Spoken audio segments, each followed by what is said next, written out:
Assalamualaikum warahmatullahi wabarakatuh. Ini banyak banget ditanyakan kepada saya. Hari ini tersiar kabar bahwa negara Prancis siap mengakui adanya negara Palestina. Begitu juga dengan Inggris, lalu menyusul Portugal, dan menyusul sebetulnya ini semua menyusul perlakuan dari Spanyol tahun lalu. Dan juga ada beberapa negara yang lain yang tiba-tiba joint statement mengeluarkan pernyataan bersama di New York dalam sebuah sidang, yang pernyataan itu intinya menyerukan agar gerakan H dan I, negara entitas I itu, segera menghentikan aksi tembak-menembak, aksi pertempuran. Dan yang kedua, ini yang jadi headline hari ini atau yang jadi headline, agar gerakan H dilucuti atau agar gerakan H itu meninggalkan senjatanya dan pergi dari jalur Gaza. Lalu jalur Gaza agar dikelola sepenuhnya oleh otoritas Palestina. Ini adalah satu kabar yang mengandung banyak informasi yang ini memukul kepala kita. Jadi kayak ini apa maksudnya? Ini apa maksudnya? Nah, ini oke. Saya akan coba memaparkannya pelan-pelan, tapi lagi-lagi ini hanya versi saya saja. Artinya kalau teman-teman punya pandangan lain silakan taruh di kolom komentar. Jangan anggap video ini sebagai satu-satunya sumber kebenaran, karena namanya politik itu cair. Namanya politik itu naik turun, kadang begini, kadang begitu. Dan ini sifatnya hanya tafsir dari perbuatan manusia. Bahwa orang Palestina itu bukan nabi, bahwa orang-orang Eropa itu tidak salah mutlak, tapi juga yang jelas tidak akan benar gitu ya. Nah, oke, yang pertama nih teman-teman sekalian, ini sebetulnya merupakan satu kemenangan diplomatis ya. Di satu sisi nih, kemenangan diplomatis. Negara-negara yang tadinya tidak mengakui negara Palestina seperti Malta, Spanyol, Perancis, bahkan Inggris akhirnya mulai mau mengakui kemerdekaan Palestina atau mengakui adanya negara Palestina. Akan tetapi sebetulnya ini tidak akan berarti apa-apa kalau tidak ada perubahan mendasar di status otoritas Palestina itu sendiri. Sebenarnya apa sih otoritas Palestina itu? Oke. Otoritas Palestina itu sebetulnya adalah satu panitia yang dibentuk oleh PBB untuk mengelola satu tanah yang tidak dikuasai oleh negara I pasca kejadian 19 atau pasca Intifadah pertama. Dengan perjanjian Oslo dibentuklah yang namanya Otoritas Palestina. Nah, kemudian di tepi barat itu kan dibagi ada zona A, B, dan C. Nah, kurang lebih begitu. Otoritas Palestina itu mengelola satu zona khusus yang memang di sana itu tidak ada pemukiman Israel sama sekali. Nah, sampai di sini nih belum ada masalah, akan tetapi masalah mulai timbul ketika yang namanya otoritas ini tidak punya kegiatan fiskal. Yang kedua, otoritas ini tidak punya kegiatan militer, dan yang ketiga, dia tidak punya posisi sekuat entitas I. Nah, misalnya di ini APBN mereka, APBN otoritas ini memang berasal dari dana perimbangan. Kalau di Jakarta itu contohnya APBD-nya Depok, Bekasi, Bogor, dan Tangerang itu kan dapat dana perimbangan dari DKI Jakarta sekian miliar. Karena apa? Ya kan Jakarta buang sampah ke situ. Terus Jakarta, ya orang-orang Depok, Bogor, Bekasi bayar pajaknya di Jakarta kadang-kadang dan lain sebagainya. Maka dana itu dikembalikan dalam bentuk dana perimbangan. Itu hasil dari perjanjian Oslo, adalah tahun 93, ya, adalah bahwa entitas I harus mengeluarkan sejumlah uang kepada negara P untuk kemudian hidupnya mereka.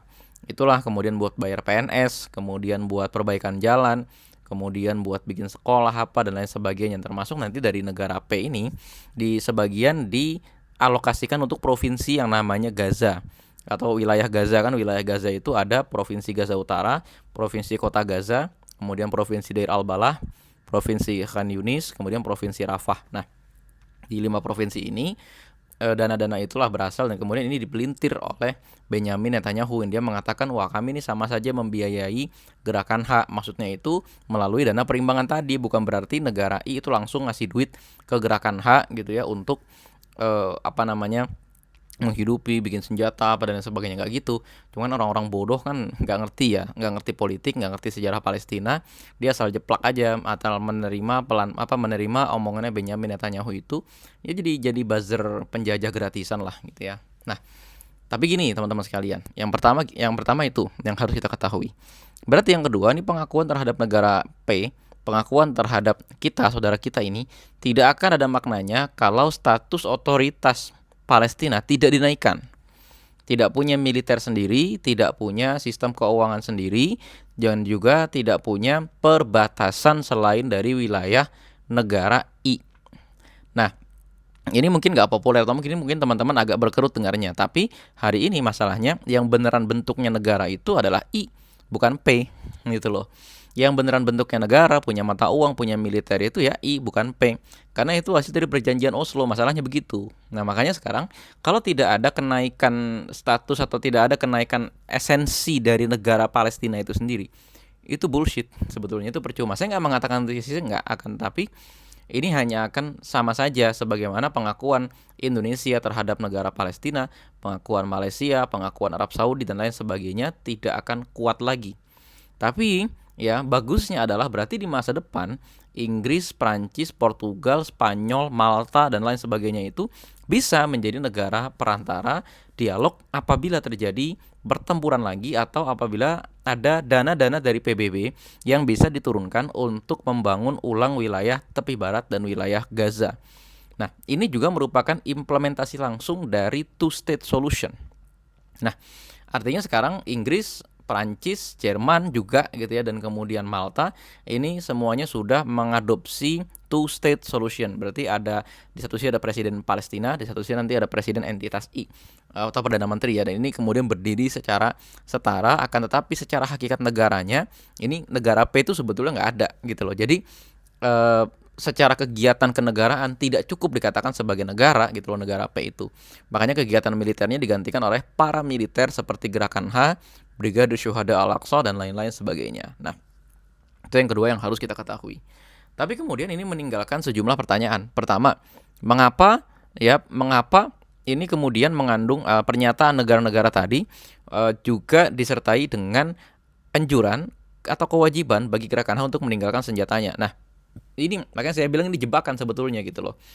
Negara-negara Eropa itu tahu bahwa hambatan terbesar bagi pendirian negara I itu ada dua. Satu, kelompok Yahudi ekstrim kanan gitu loh, yang ini diwakili oleh Itamar Ben Gvir, Bezalel Smotrich dan lain-lain sebagainya. Yang ini juga orang Kristen sama orang Yahudi sendiri nggak suka, akan tetapi mereka saat ini dominan. Partainya mereka itu berkoalisi dengan partai Likud dan mereka itu di belakang mengendalikan Benyamin Netanyahu gitu loh.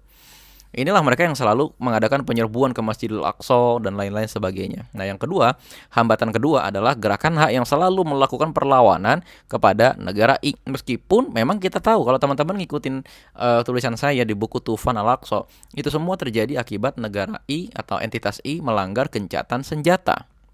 Nah, sampai di titik ini ya teman-teman sekalian, maka solusinya satu, segera di pihak I segera mengganti rezim Benyamin Netanyahu dengan rezim tengah, dengan rezim yang lebih lunak. Bisa jadi kroni-kroninya Ehud Barak, bisa jadi seperti itu. Dan di pihak P mengeliminasi Gerakan H gitu loh. Jadi ini dua-duanya sama-sama tidak menguntungkan bagi penjajah maupun juga tidak menguntungkan bagi Palestina. Sebenarnya begitu tuh teman-teman. Ya, bagi negara penjajah kan saat ini status penjahat perangnya Benyamin Netanyahu itu tidak dicabut dengan diakuinya negara P. Jadi ini baru seperempat atau sepertiga kemenangan gitu loh. Belum menang, ini belum, masih jauh. Itu ya teman-teman sekalian. Dan ini juga tidak berarti kemudian mereka mau mengakui Gerakan H begitu saja. Enggak. Ya, enggak. Mereka pasti akan membuat satu mekanisme biar gimana caranya Gerakan H ini tidak boleh lagi ada di dalam negara P. Nah, caranya Mahmud Abbas beberapa sekitar satu minggu yang lalu itu membentuk Dewan Nasional tanpa menyertakan Gerakan H. Padahal mereka artinya otoritas Palestina yang diwakili oleh Gerakan Fatah, kemudian ada Jabhah Sya'biyah li Tahrir Filistin, li Tahrir Wafani atau PFLP lah itu bahasanya. Terus ada gerakan-gerakan yang lain nih, seperti Harakah Haror Filastin, Harakah Mujahidin dan lain sebagainya, itu sudah melakukan perdamaian di Beijing di tahun 2024 dan juga kemudian mengadakan dialog rekonstruksi ulang pemerintahan di Gaza. Artinya mereka sepakat untuk membuat pemerintahan teknokrat. Teknokrat itu yang tidak terdiri dari kader-kader partai, tapi terdiri dari kader-kader profesional. Kalau di Indonesia misalnya siapa ya? Ya seperti Pak Anies Baswedan misalnya. Atau kalau dulu tuh ada Pak Yasirli, kalau sekarang Menteri Tenaga Kerja kalau nggak salah. Terus lagi misalnya dulu ada Sandiaga Uno sebelum dia akhirnya gabung partai dan seterusnya. Jadi kurang lebih seperti itu. Jadi orang-orang profesional yang memang pakar di bidangnya masing-masing kemudian direkrut ke dalam pemerintahan untuk menjalankan pemerintahan sementara di Gaza sampai dengan nanti adanya pemilu Palestina. di tahun 2026. Tapi Mahmud Abbas ini manuver. Karena rupanya begini, semua elemen di Timur Tengah saat ini kecuali masyarakat tidak menyukai adanya gerakan HAK. Karena gerakan HAK inilah yang mengganggu normalisasi, itu yang pertama.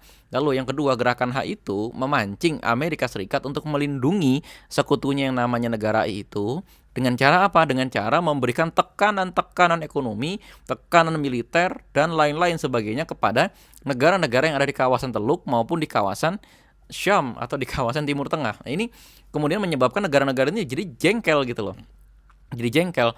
Yang kedua, gara-gara adanya perang Tufan Al-Aqsa yang dideklarasikan pada tanggal 7/10/2023 kemarin, ini mengakibatkan tiba-tiba negaranya itu ada dalam kondisi yang tidak karuan, demo terus lah gitu ya, terus ngirim bantuan kemanusiaan dan lain-lain sebagainya, tiba-tiba dituntut oleh masyarakat untuk begini begitu, tiba-tiba di frame anti pejuang, tiba-tiba di frame pro gitu ya, dan lain-lain sebagainya. Ini tentu tidak menguntungkan bagi citra para diktator yang hari ini bertahan dalam kekuasaannya. Akhirnya mereka rame-rame nggak mau lagi bantuin gerakan HAK, dan memang tidak pernah membantu gerakan HAK saat ini ya, kita akui, kecuali Iran gitu ya. Dan akhirnya apa yang terjadi? Mereka sama-sama ingin memojokkan dan mengasingkan gerakan HAK. Mereka tidak mau lagi ada gerakan HAK sebagai satu-satunya elemen yang paling kuat untuk memberikan perlawanan. Pertanyaan kedua, kenapa nggak gerakan jihad Islam? Kenapa nggak Jabhah Sya'biyah yang digitukan gitu ya? Kenapa menyebut secara total ini gerakan HAK? Karena memang gerakan HAK ini yang menguasai Gaza, di situ masalahnya.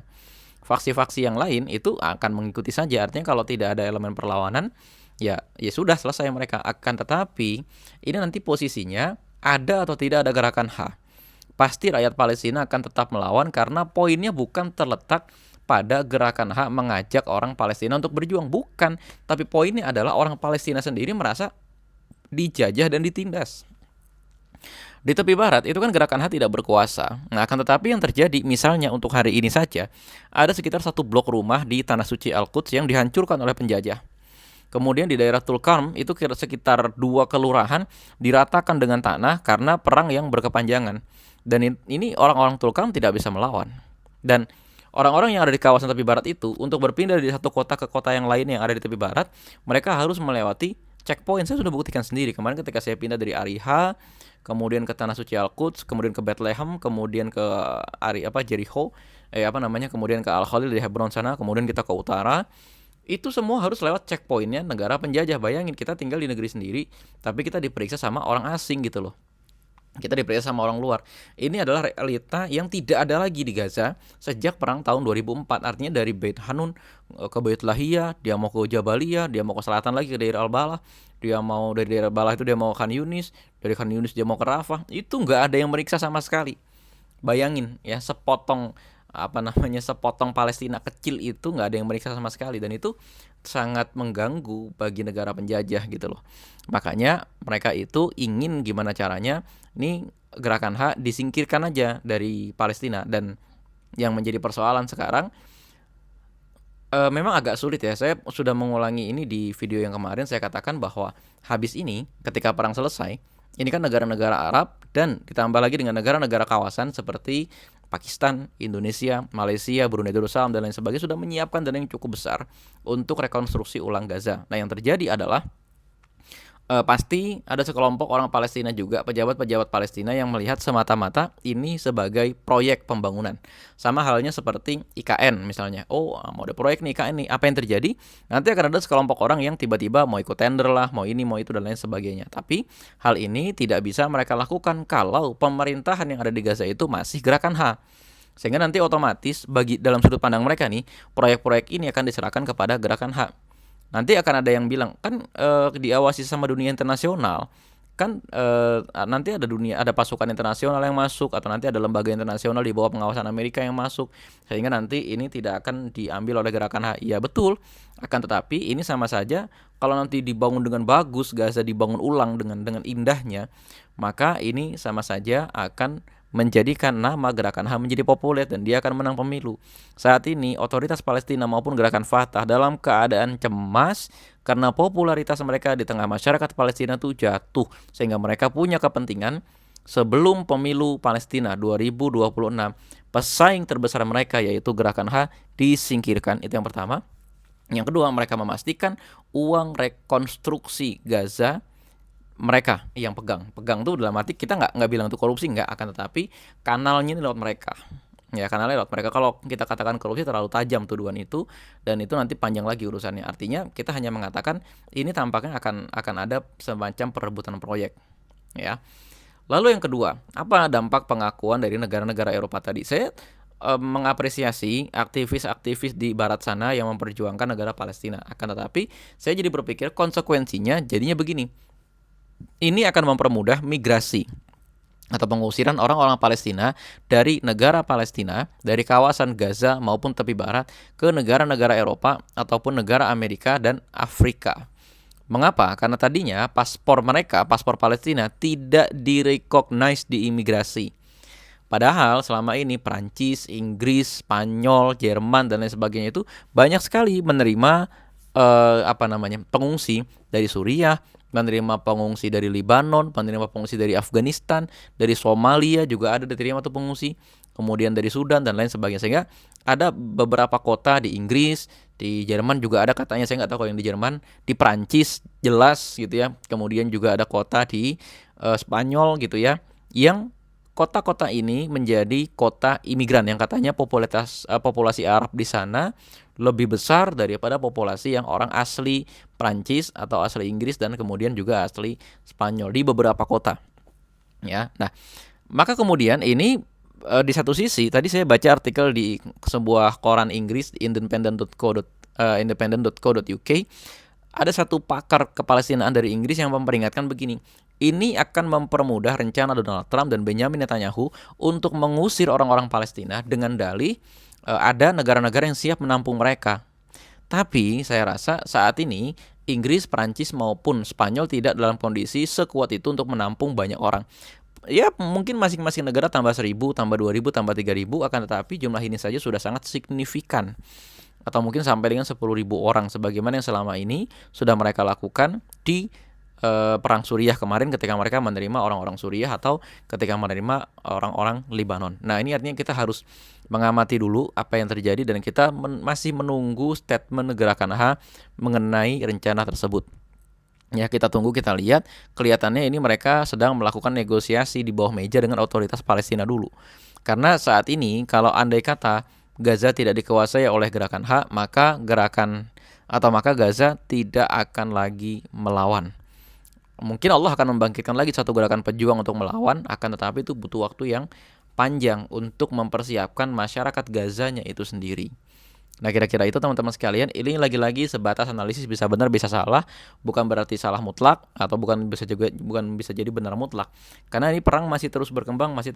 Saya bahkan tidak membayangkan Inggris dengan Perancis ini akhirnya mau mengakui negara P. Akan tetapi tadi balik lagi, ya di balik pengakuan ini kalau tidak ada evolusi signifikan dari bentuk negara P tadi, dia punya mata uang sendiri, dia punya pasukan militer sendiri, sejajar gitu loh dengan negara I gitu ya. Mata uangnya udah bukan shikal lagi, bank sentralnya atau bayar pajak dan lain sebagainya itu udah bukan di I lagi.